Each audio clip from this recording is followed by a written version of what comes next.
morning students, welcome back. Now we start the topic supply function. Basically हमने supply demand function के बारे में पहले पढ़ा था. यहाँ हम जो है सप्लाई फंक्शन के बारे में बात कर रहे हैं. तो आपका यहाँ पर सप्लाई का रिलेशन किस किस से होता है. हम ये कह सकते हैं कि सप्लाई जो है वो किस किस चीज़ पे डिपेंड करती है, उसको हम कहेंगे सप्लाई फंक्शन. फर्स्टली मैं आपको बहुत ही शॉर्ट में बताती हूँ कि पी एक्स यानी प्राइस पे डिपेंड करता है, पी आर यानी रिलेटेड गुड की प्राइस पे डिपेंड करता है, N F number of forms पे डिपेंड करता है, जी पे डिपेंड करता है.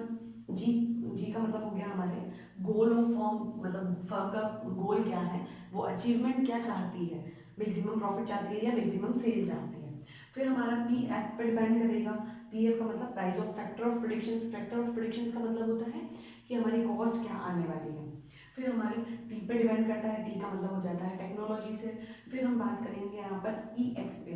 ई एक्स का मतलब आपकी सिंपली होता है कि फ्यूचर में आप क्या एक्सपेक्ट करते हैं. और लास्ट में आपकी आती है जीपी के बारे में बात करेंगे हम, जिसको हम गवर्नमेंट पॉलिसीज कहते हैं. तो ये है हमारे वो फैक्टर्स जिस पर सप्लाई डायरेक्टली रिलेशन रखती है.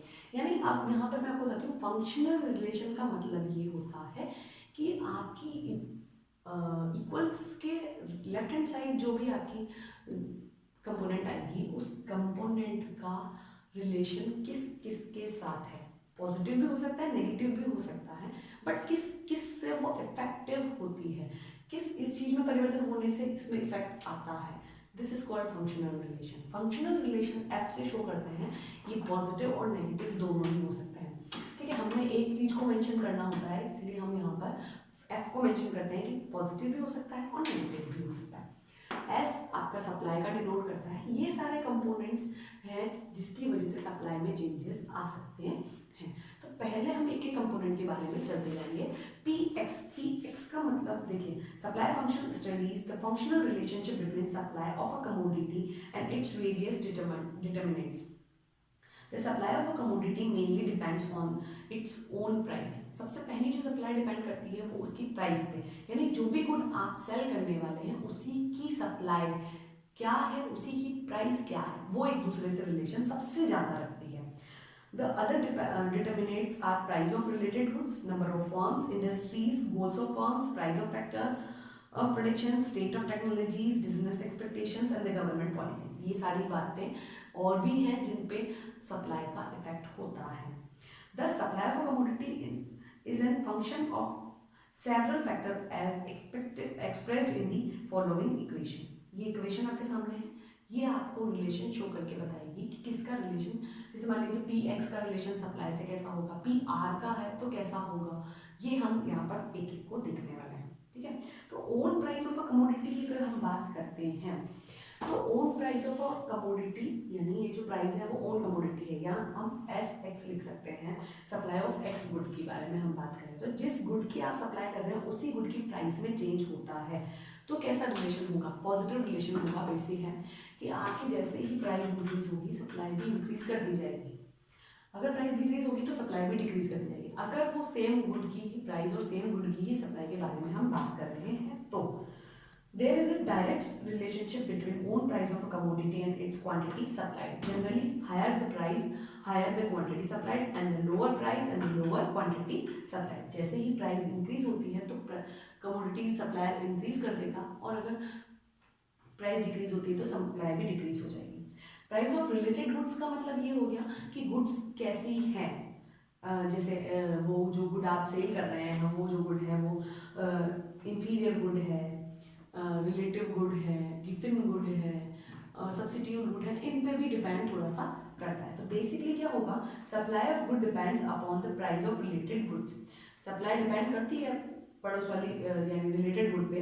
Consider a firm selling T if price of coffee rise. यहाँ हम सब्सिट्यूट गुड के बारे में बात कर रहे हैं कि अगर आपकी कॉफी और टी के बारे में हम बात करते हैं. बेसिक है कि इस चीज़ को हम बार बार मेंशन करते हैं. यहाँ आपकी टी है, यहाँ आपकी कॉफ़ी है. हम जो टी की सप्लाई कर रहे थे प्राइस जो थी वो 8 रुपये थी तो हम 8 सप्लाई करते थे. कॉफ़ी की प्राइस 8 रुपये है, हम कॉफ़ी की प्राइस हम कह सकते हैं कि 10 रुपये है, हम 4 देते हैं. अगर इस गुड की प्राइस इस 10 रुपये से 8 रुपये हो जाए, ये हमारी मेन गुड है, ये रिलेटेड गुड है, इसकी 8 रुपये हो जाए प्राइस और इसकी एज इट इज 8 रुपये है, तो हम क्या करेंगे, इसका क्वांटिटी इंक्रीज करेंगे और इसका क्वांटिटी कम कर देंगे। ऐसा क्यों होता है? बिकॉज 8 रुपये में जब कॉफी मिल रही है और चाय भी 8 रुपये में मिल रही है, तो हम क्यों ना कॉफी पे अपने आप को ट्रांसफर करें, कुछ नया ट्राई करें, और ट्राई करने से आपको जो है बेनिफिट भी मिल सकते हैं। इसीलिए हम क्या करते हैं, यहाँ नेगेटिव रिलेशनशिप शो किया जाता है। ठीक है, supply of goods depend upon the price of related goods. Consider a firm selling tea.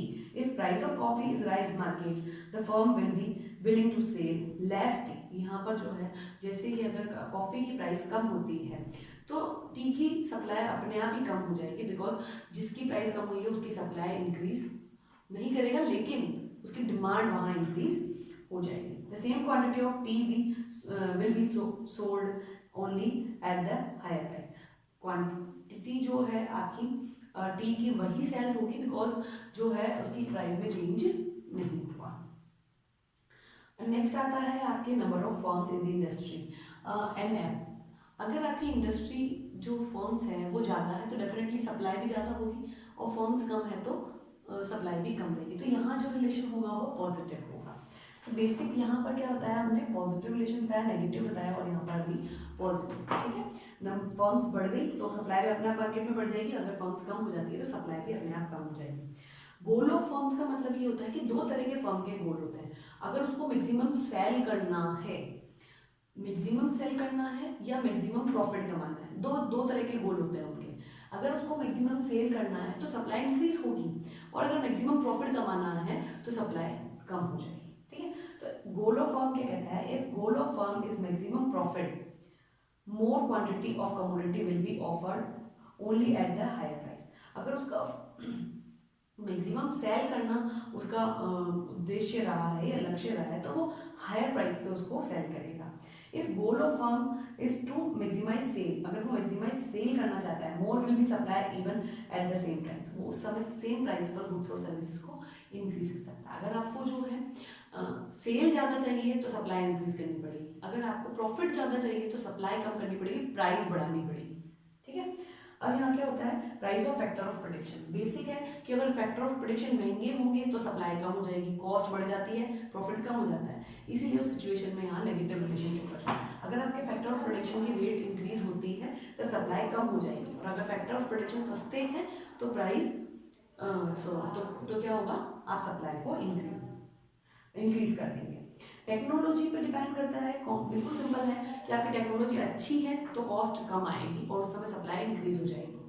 अगर आपकी टेक्नोलॉजी अच्छी नहीं है तो कॉस्ट जो है आपकी बहुत ज़्यादा आएगी और उस समय सप्लाई कम हो जाएगी। एक्सपेक्टेड फ्यूचर में प्राइस बढ़ने की अगर सिचुएशन लगती है कि नहीं, एक्सपेक्टेड फ्यूचर में प्राइस बढ़ेगी, तो अभी हम जो प्रेजेंट में है हमारी सप्लाई को कम कर देंगे, क्योंकि जब बाद में बढ़ेगी तो प्रॉफिट मिलेगा, इसीलिए हम उसकी जो सेलिंग है उस समय करेंगे। ठीक है, तो अगर एक्सपेक्टेड फ्यूचर से हम इसको बताते हैं तो एक्सपेक्टेड फ्यूचर में अगर प्राइस इंक्रीज होगी तो प्रेजेंट टाइम में सेल कम हो जाएगी, और अगर एक्सपेक्टेड फ्यूचर में जो है उसकी प्राइस कम होने की आशा है तो उस सिचुएशन में सप्लाई इंक्रीज कर दी जाएगी प्रेजेंट टाइम में। ठीक है, फिर आपके आता है गवर्नमेंट पॉलिसी। अगर टैक्सेशन, सब्सिडीज और ये जो अलग अलग तरह की पॉलिसीज है, अगर ये पॉलिसीज लीनियन है, ऐसी है जो मार्केट की सप्लाई को सपोर्ट करती है, तो सप्लाई इंक्रीज होगी, और अगर ऐसी है जो लीनियन नहीं है, कठोर है और हम चेंजेस नहीं कर पा रहे हैं, तो उस सिचुएशन में जो है आपके सप्लाई जो रहेगी वो डिक्रीज हो जाएगी, बिकॉज यहाँ पर जो है प्रॉफिट जो है वो बहुत ही कम रह जाता है। ठीक है, तो ये तो हो गया हमारे फंक्शन सप्लाई के। एक मिनट होल्ड कीजिए, मैं आपको फाइल के बारे में बता देती हूँ।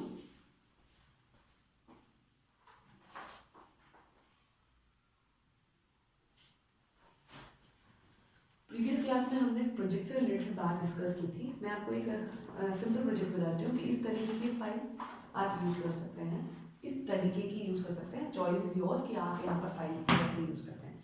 कुछ इस तरीके का प्रोजेक्ट आपको बनाना है जहाँ पर आप पेजेस यूज़ कर सकते हैं जो आपकी इच्छा हो। मैंने जस्ट एन एग्जाम्पल के लिए आपको ये बताया है। ये आपका सेल्फ इंट्रोडक्शन, एक्नॉलेजमेंट आ जाएगी, फिर आप इंडेक्स बता सकते हैं, सर्टिफिकेट आपको बनाना पड़ेगा, सर्टिफिकेट आ गया, फिर आप इनसे रिलेटेड इस तरीके से डायग्राम्स बना सकते हैं, डेकोरेशन आप कर सकते हैं। लास्ट में जो है आप बिब्लियोग्राफी लिखेंगे, कंक्लूजन लिखेंगे और अपने प्रोजेक्ट को फिनिश करेंगे। कुछ इस तरीके का प्रोजेक्ट फाइल में आपको बनाना है। If you have any problem then ask. अगर आपको फिर भी कोई प्रॉब्लम आती है तो आप पूछ सकते हैं, टॉपिक से रिलेटेड, प्रोजेक्ट से रिलेटेड, वर्कशीट से रिलेटेड। ओके, तो आप काम करते रहें, अगर कोई प्रॉब्लम आती है तो कुछ नहीं होगा।